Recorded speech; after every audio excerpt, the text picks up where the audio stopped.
الحمد لله الذي خلق السماوات والأرض والصلاة والسلام على صفوة رسوله خير خلقه محمد وعلى آله وأصحابه أجمعين. فقد قال الله تعالى في كلامه المجيد: أعوذ بالله من الشيطان الرجيم. بسم الله الرحمن الرحيم. إنك لعلى خلق عظيم. وقال النبي صلى الله عليه وسلم: انما بعثت لاتمم مکارم الاخلاق، او کما قال علیہ الصلوۃ والسلام.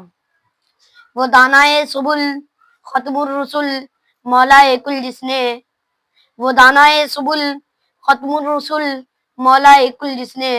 غبار راہ کو بخشا فروغ وادی صحنا. نگاہ عشق و مستی میں وہی اول وہی آخر، وہی قرآن وہی فرقہ وہی یاسی وہی طہا. محترم حضرات اور حاضرین جلسہ، آج کے اس عظیم الشان اجلاس میں اس جلیل القدر، عظیم المرتبت اور رفیع الشان ہستی کے تذکرے کی سعادت حاصل کر رہا ہوں، جو اگر ایک طرف تاریخ انسانی کا سب سے بڑا ہمدرد، سب سے بڑا غمخوار اور سب سے عظیم محسن ہے، تو دوسری طرف ظلم وجود کا سب سے زیادہ ستم زدہ، سب سے زیادہ مظلوم، وہ مکروب بھی جو سارے جہاں کا درد اپنے دل میں سمیٹے ہوئے تھا، جو خنجر چلے کسی پر تڑپتے ہیں ہم امیر کا حقیقی مصداق تھا. جینس نے دنیا کو اخلاق و تہذیب کا درس دیا، صنف انسانیت کو محبت کا پیغام سنایا، جنہوں نے امت کو اچھی سیرت اور خلق العظیم کا سبق پڑھایا. لیکن میرے عزیز دوستو، میں حیرانیت کے سمندر میں غرق سرگردان و پریشان ہوں کہ آج اس وقت میں ایسے عظیم الشان وسیع حمایوں میں کس طرح لبکشائی کر سکوں، جس کا اسلام دشمن جماعت یورپ کے علماء نے بھی اعتراف کیا ہو، جس کے اخلاق و حسنہ پر پیغمبر کا کٹر دشمن مغربی فاضل غار فٹی ہینگس نے اپنی کتاب اپالوجی فاریق محمد، اور انگلینڈ کے سب سے مشہور مورخ ماسٹر غون نے بھی اپنی کتاب میں شہادتیں دی ہو. ان کی سیرت و اخلاق کو کن کن لفظ میں بیان کیا جائے، جس کو خود خالق دو جہاں کی زبان سے بہت ہی صاف، بہت ہی صفائی اور فصاحت کے ساتھ انک لعلی خلق عظیم فرما کر ہمیشہ کے لیے اخلاق و حسنہ کا سرٹیفکیٹ دے دیا ہو. کن کن گوشوں کو نوک زبان پر لاؤں، ان کے کن کن خوبیوں کو بیان کروں اور ان کے کن کن خصوصیات کو نظر انداز کر دوں. طائف کے سفر سے واپسی آنے والے واقعات اور واقعات کا سیر کراؤں، یا فتح مکہ کی روداد سناؤں، جنگ احد کی منظر کشی کروں، یا جنگ حنین میں آپ کے اخلاق و حسنہ کی جھلک دکھاؤں. کیا کیا بتاؤں اور کہاں تک بتا سکتا ہوں. خدا راجوا اگر ہو سکے تو تاجدار بطحا داستان تاریخ کے اوراق سے پوچھو، مکہ کی گلیوں سے پوچھو، ان کی سیرت و اخلاق کی داستان سنہ کعبہ اور سرزمین عرب سے پوچھو. یہ سب تمہیں تاجدار بطحا کے خلق العظیم کے نغمے سنائیں گے. یہ تمام تمہیں ان کی سیرت اور ان کے کریکٹر کے روداد سنائیں گے، جنہوں نے گالیاں سن کے بھی دعائیں دی، جنہوں نے امت کے خاطر اپنی زندگی، اپنا جان اور دن مبارک اور متاع عزیز سب کچھ قربان کر دیا.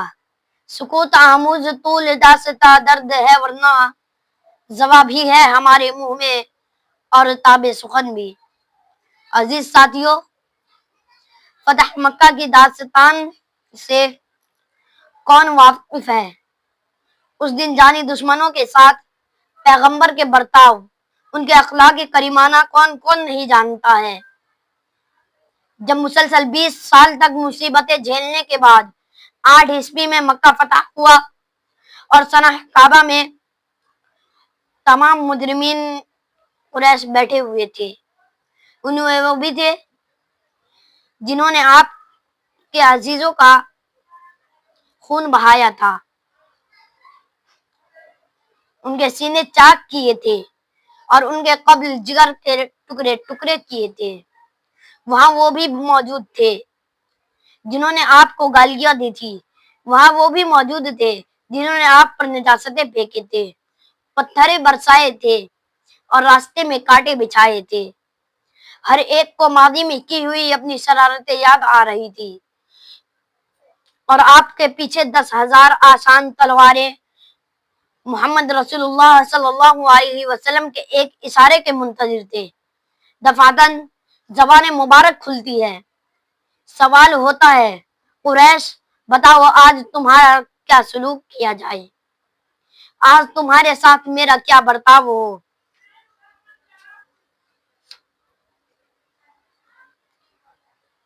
دبے الفاظ میں جواب ملتا ہے، محمد تو ہمارا شریف اور بھتیجا ہے۔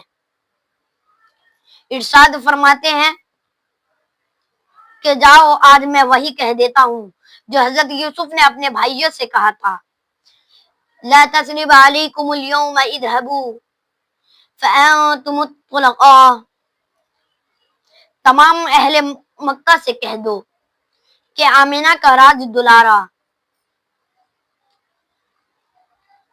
قتل کے لیے نہیں بھیجا گیا۔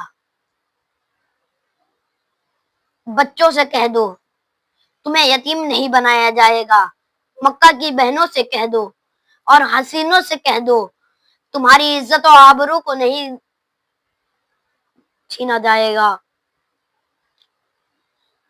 تمہاری اوڑھنی نہیں چھینی جائے گی، تم سب کے سب آزاد ہو۔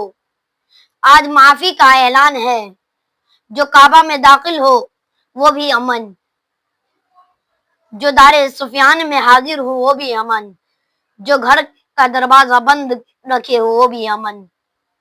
یہ ہے محسن اعظم کی اخلاقی سیرت، یہ ہے تاجدار بطحا کا اخلاقی پہلو، یہ ہے ان کے عملی کریکٹر۔ امت کے نوخیر فرزندوں، اس میں کوئی شک نہیں کہ دنیا میں بے شمار انبیاء پیغمبر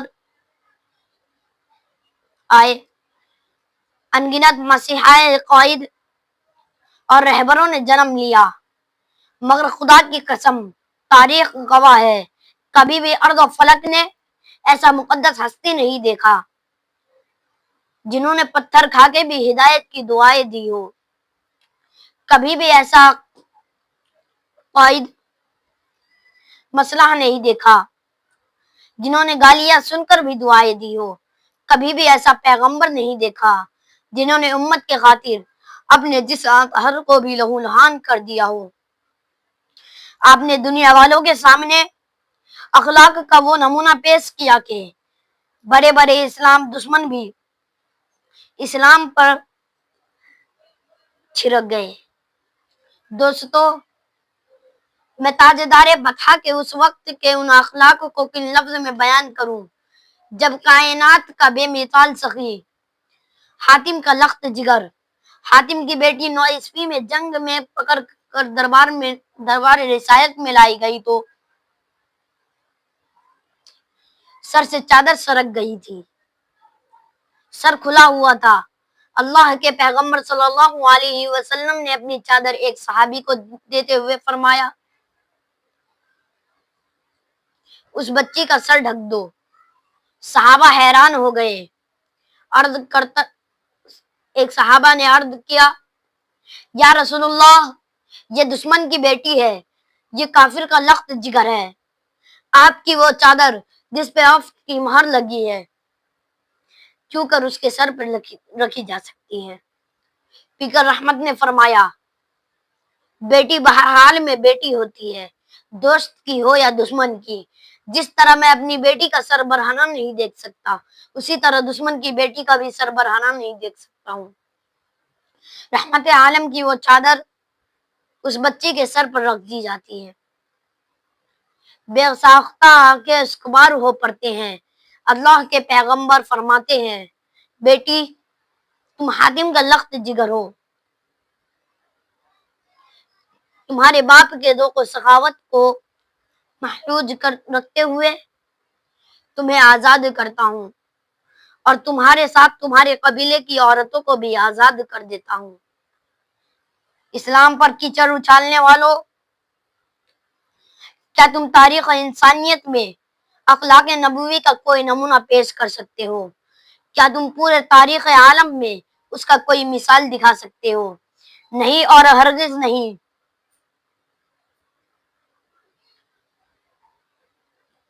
ہاں، تم دنیا میں اخلاق و انسانیت کی دہائی دینے والوں تو سینکڑوں مل جائیں گے، لیکن یاد رکھو، اخلاق کی باتیں کرنے والے خود اخلاق کے لٹیرے ہیں،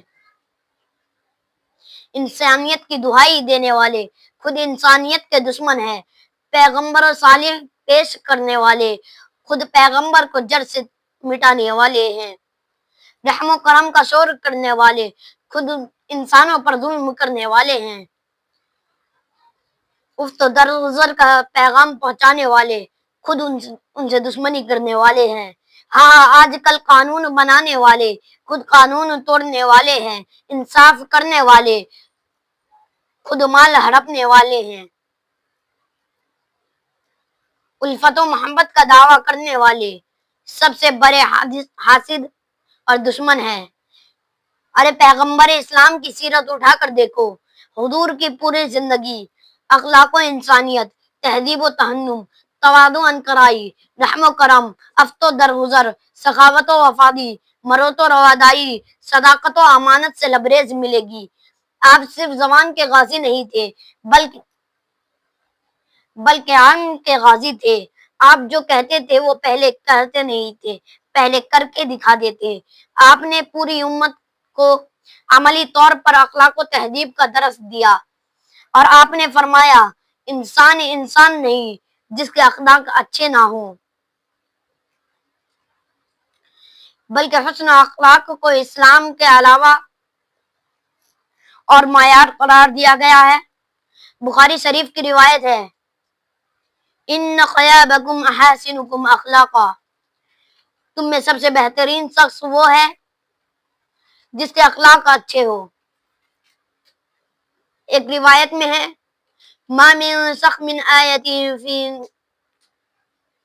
ما من شیء اثقل فی میزان المؤمن، کل قیامت کے دن مومن کے ترازو میں سب سے زیادہ وزنی اخلاق و حسن ہوگا۔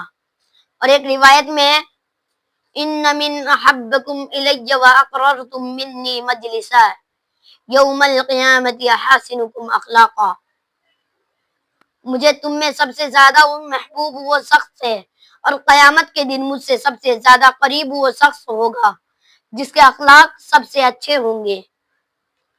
مسلمانوں، اسلام میں اخلاق و حسن کو جو مقام حاصل ہے وہ کسی اور مذہب میں نہیں۔